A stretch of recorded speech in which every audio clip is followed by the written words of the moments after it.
আহ, একটু আস্তে করো। তুমি যেভাবে করা শুরু করছো, খাট ভেঙে যাবে। আমার শরীরে এখন এনার্জি ফিরে এসেছে।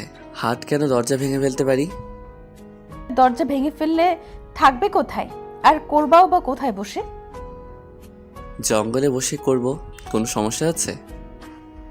যা দুষ্টু, মানুষ দেখলে লজ্জা পাবো না আমরা? তোমার মুখে যা আসে তুমি তাই বলো। বেবি, খুব মজা পাচ্ছি। তুমি তো মজা নিচ্ছ, আমার তো ইয়ে ফেটে যাচ্ছে। ফেটে গেলে যাক, এখন ছাড়াছাড়ি নেই, ওষুধ কিনে দিব। আহ মা, ব্যথা পাচ্ছি। সারাদিন কাজ করে এসেছি, এখন একটু ঘুমাই। তুমি ওই পাশে সরো। রাতে ঘুমানোর সময় আমার স্ত্রী যখন আমার বুকের উপর এসে শুয়ে পড়ল, তখন আমি বেশ বিরক্তি নিয়ে ওকে বললাম, সারাদিন কাজ করে রাতে তোমার জন্য একটু শান্তিতে ঘুমাতেও পারি না। তুমি তো জানো আমি তোমার বুকে ছাড়া ঘুমাতে পারি না। এমন ন্যাকামো না করলেও তো পারো। তোমার জন্য কোনো কাজে শান্তি নেই আমার। ভালো, তবুও আমি তোমার বুকেই ঘুমাবো। তুমি মরে গিয়েও তো আমাকে মুক্তি দিতে পারো। রোজ রোজ এমন অশান্তি আমার আর সহ্য হয় না। এমন একটা বস্তা গায়ের উপর থাকলে কি কেউ ঘুমাতে পারে? আমি তো শুধু রাতের বেলাতেই বুকে ঘুমাই, আর তো কখনো জ্বালাতন করি না। তোমার মতো নির্লজ্জ মেয়ে আমি আর একটাও দেখিনি। আমার মাথা ব্যথা করছে, একটু হাত বুলিয়ে দাও। কথাটা বলে আমার হাতটা নিয়ে ওর কপালের উপর রাখলো। হাজারবার বলার পরও, এমনকি গায়ে হাত তুলেও ওর এই স্বভাব পরিবর্তন করতে পারিনি। আপনারা নিশ্চয়ই ভাবছেন, স্ত্রী বুকের উপর ঘুমালে আমি এত বিরক্ত কেন হই। আসলে ওকে আমার এখন আর ভালো লাগে না।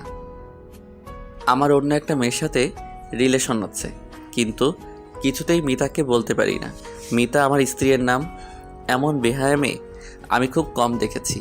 ওর জন্য রাতে কণিকার সাথে তেমন কথা বলতে পারি না। ঘুমাতে এলেই আমাকে ধরে রাখে। গায়ের সাথে মনে হয় খুব গরম কিছু লেগে আছে মনে হচ্ছে। মিতার কপালে হাত রেখে বুঝতে পারলাম ওর গা অস্বাভাবিকভাবে গরম। হয়তো জ্বর এসেছে। শীতের রাতে গরম কিছু কার না ভালো লাগে। আমি হাতটা ওর কপালের সাথে চেপে ধরে রাখলাম। ওর কিছুটা কষ্ট কমবে এই জন্য নয়, বরং এত সময় কম্বলের বাইরে রাখা হাতটা নিমিষেই গরম হবে সেই আশায়। সকাল 8টায় ঘুম ভেঙে দেখলাম মিতা আমার বুকের ওপরই ঘুমিয়ে আছে। গায়ে হাত দিয়ে বুঝলাম গা রাতের থেকে অনেক বেশি গরম হয়ে আছে। কয়েকবার ডাক দিলাম, কিন্তু কোনো সাড়া দিল না। ওকে বুকের উপর থেকে সরাতে গেলে খেয়াল করলাম আমায় বেশ শক্ত করেই ধরে আছে। তবুও ফ্রেশ হতে চলে গেলাম, কিন্তু মিতার অবস্থা ক্রমশ খারাপ হচ্ছে। তাই ওকে নিয়ে হাসপাতালে গেলাম। ওর অবস্থা অনেক বেশি খারাপ, এখনই আইসিইউতে ভর্তি করতে হবে। কিন্তু আমি ওর জন্য এত টাকা নষ্ট করতে পারবো না, তাই সাধারণ মহিলা ওয়ার্ডে ভর্তি করে দিয়ে এলাম। অফিসে এসে কণিকার সাথে গল্প জুড়ে দিলাম। মেয়েটা আমাকে ছাড়া কিছু বুঝতে চায় না। কণিকা আমার অফিসের কলিগ। ওর হাসি মুখটা যে কোনো পুরুষকে নিজের কাছে টানতে বাধ্য। তাই আমিও ওর কাছে চলে এসেছি। সারাদিন বেশ ভালো কেটে গেল। সন্ধ্যাবেলা বাড়ি এসে ফ্রেশ হয়ে খাবার টেবিলে গেলাম। না, আজ আর এই টেবিলে আমার পছন্দের কিছু রান্না করা নেই। মিতা রোজ সন্ধ্যা হলে আমার পছন্দের হালকা খাবার বানিয়ে দিত, তারপর নিজের হাতে খাইয়েও দিত।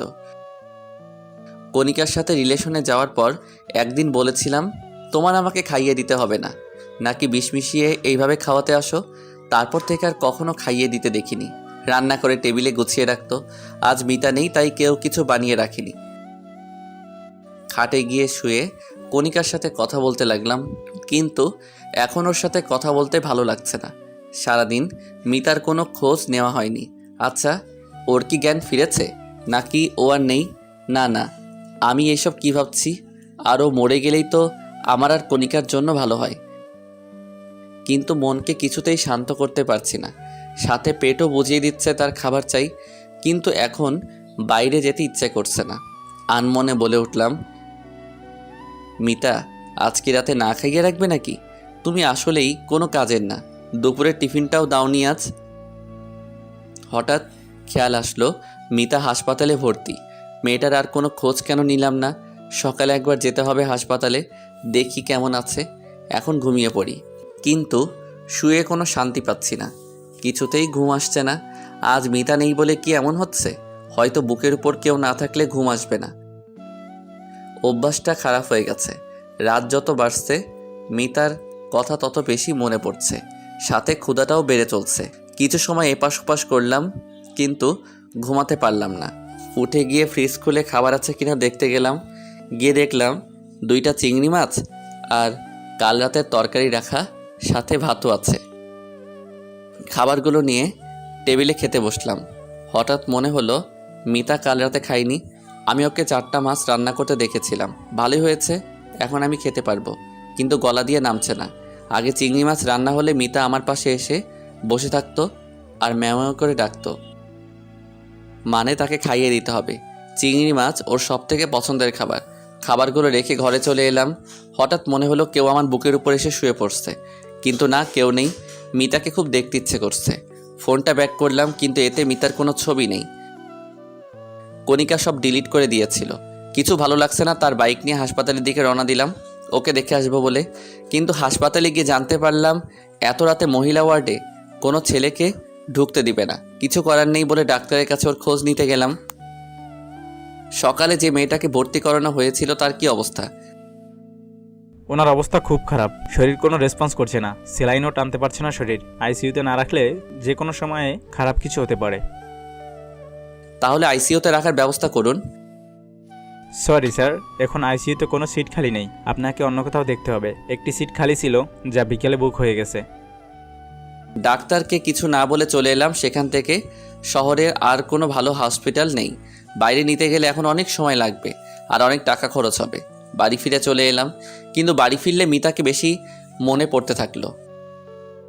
কণিকার জন্মদিনের সময় আমার কাছে টাকা ছিল না, অনেক চিন্তায় ছিলাম। তখন মিতা ওর গলার চেন আর নগদ 10,000 টাকা দিয়ে বলেছিল, আমার কাছে এত টাকা নেই, তোমার তো 20,000 টাকা লাগবে, এতে হয়তো হয়ে যাবে, তুমি চিন্তা করো না।